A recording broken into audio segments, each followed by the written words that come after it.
Allah subhanahu wa ta'ala says, and no one knows when his time is up, and no one knows how much he will earn, and no one knows in which land he will die in. This is all ilm that's ghaib. This is all knowledge that's only with Allah subhanahu wa ta'ala. My brothers, Allah subhanahu wa ta'ala, when He spoke about life in the Quran, Allah subhanahu wa ta'ala, He mentions death. He says, we created death, then we created life. Allah subhanahu wa ta'ala, He says, we created death, then we created life.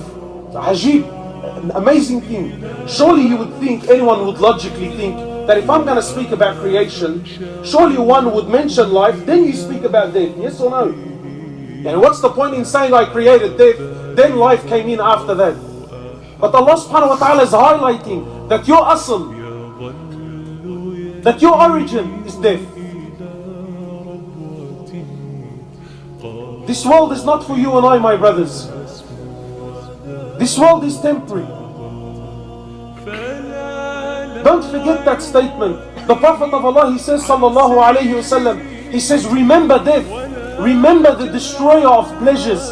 Remember that which destroys desires and pleasures and wishes. What is it that destroys your pleasure? And what is it that destroys the wishes?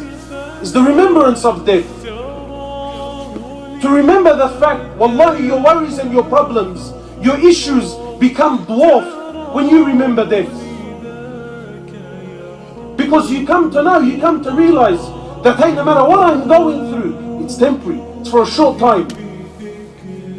And death, my brothers, isn't what you and I think. You see, the truth is, your wishes and your desires and your hopes and your plans, they far supersede the time that you really have. Because no one knows his time. And no one here has been promised anything by anyone.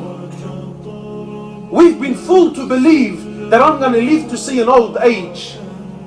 We've been fooled to believe that I'm going to live to an old age and I'm going to get married and I'm going to have children and my children are going to have children and I'm going to see my grandkids and inshallah I'm going to reach an old age that's going to give me time to repent